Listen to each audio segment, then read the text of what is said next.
दोस्तों जय हिंद, नमस्कार। मैं हूं नीलेश सिंह, सीसैट और science tech mentor, Mukherjee Nagar, Delhi. दोस्तों मैं पिछले करीब 19 साल से मुखर्जी नगर एरिया में सिविल सेवा के जो अभ्यर्थी जो छात्र छात्राएं हैं, मैं उनके साथ ही रहता हूं। उनकी बातों को बहुत ही ध्यान से सुनता हूं, समझता हूं और ये परखने की कोशिश करता हूं कि आखिर तैयारी में कौन कौन से बिंदु जो है होने चाहिए और कैसे एक विद्यार्थी तैयारी करे।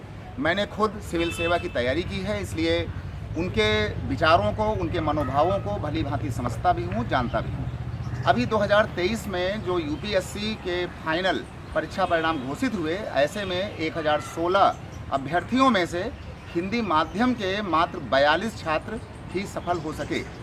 इन 42 लोगों में 29 बच्चे जो हैं वो हिंदी सब्जेक्ट वाले हैं और ऐसे ही कुछ सब्जेक्ट वाले बच्चे और सफल हुए हैं। यानी कुल मिलाकर के 42 बच्चों का चयन ये दिखाता है कि कहीं ना कहीं से हिंदी माध्यम को लेकर कहीं ना कहीं से, चाहे वो हमारे मेंटर्स हों, चाहे वो छात्र हों, कुछ ना कुछ कमियां ज़रूर होती जा रही हैं और हैं।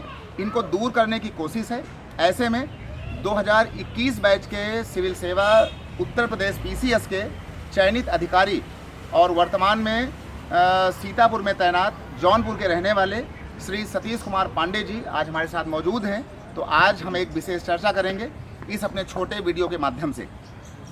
सर, सबसे पहली बात तो आपका वेलकम है और आपको मैं ये आपसे जानना चाहता हूँ कि सर 2023 में मात्र 42 बच्चों का चयन होता है, तो ऐसे में क्या तैयारी में कोई कमी है या जो मेंटर की कोई कमी है या फिर जो उपलब्ध संसाधन हैं हिंदी माध्यम के बच्चों के सामने, क्या वहाँ कोई कमी है?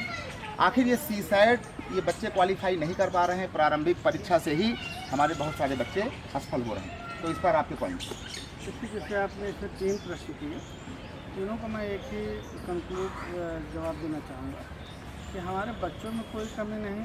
कमी अगर मुझे कहीं लगती है तो एक मेंटर के लेवल पे लगती है कि जो हमारे मेंटर हैं वो बच्चों को ये नहीं बता पा रहे हैं कि आखिर उन्हें करना क्या है, क्योंकि बहुत कम मेंटर ऐसे हैं आप जैसे जो छात्रों के बीच में रह रहे हैं। बाकी अधिकांशतः मेंटर देखिए वो छात्रों के बीच में वो आए, क्लास में लेक्चर दिए चले गए। हकीकत यह है बच्चों को ये बताना कि साइड के किस पोर्शन पर तैयारी की जाए, कहाँ तैयारी की जाए, कहाँ जोर किया जाए, कहाँ कैसे किया जाए। जैसे कि इस बार जीएस की मेरिट मुझे लगता है इतिहास में सबसे कम पीटी मिली है, लेकिन सीसैट के कारण जो है लोग बाहर चले गए।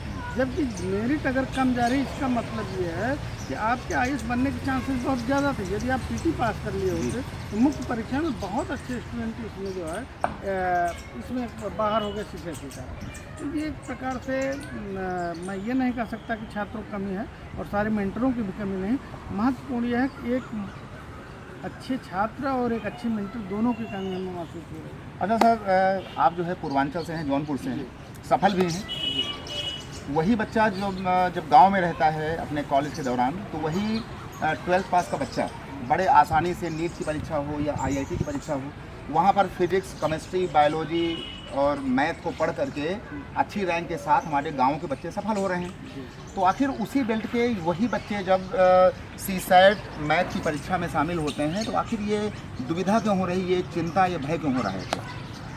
बस यही बात एक्चुअली क्या है, जो गाँव का बच्चा होता है वो गांव के बच्चे एक प्रकार से इस प्रकार से होता है कि ये इस तमाम प्रकार के दबाव से मुक्त होता है। और यहाँ पर बच्चों को इतना दबाव इतना बड़ा बना दिया जाता है कि ये चीज़ वो चीज़ यहाँ आईएएस है, जबकि हकीकत यह है कि यही मैं कहने जा रहा था कि मेन चीज़ कॉन्फिडेंस है। बच्चों के कॉन्फिडेंस लेवल को बनाए रखना होगा हिंदी मीडियम का, कि मैं किसी मायने में इंग्लिश मीडियम से कम नहीं हूँ, कमतर नहीं है। अच्छा। और ये चीज़ जैसे कि हिंदी मीडियम के छात्र बहुत सारे हमारे साथ के ही थे या अब भी हैं जो मैथ इंटर से करके आए हैं, और मुझे लगता है जो इंटर से मैथ किया है हाई स्कूल में उत्तर प्रदेश में हर बच्चा मैथ पढ़ता उतना ही सीसैट में काम है। बस ये कि एक योग्य मेंटर के नेतृत्व में अगर वो कार्य करे, निश्चित रूप से उनका पास करें। अच्छा सर, मतलब ये भी देखा गया है कि जैसे जो पुराने छात्र होते हैं, जब कोई नया बच्चा किसी हिंदी बेल्ट से आता है या गांव से आता है, तो वो पुराने जो यहाँ के छात्र होते हैं वो ऐसा भी उनको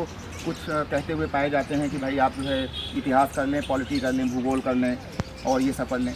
मतलब बहुत ही कम छात्र होते हैं कि जो चर्चा कर रहे होते हैं इकोलॉजी के ऊपर, साइंस और टेक के ऊपर या सीसैट के ऊपर, कम्प्रहेंशन के ऊपर। तो क्या मतलब ऐसे में इन छात्रों को मतलब किसकी सलाह माननी चाहिए या वो अपनी बुद्धि से काम करें, क्या इस पर है कुछ राय आपकी?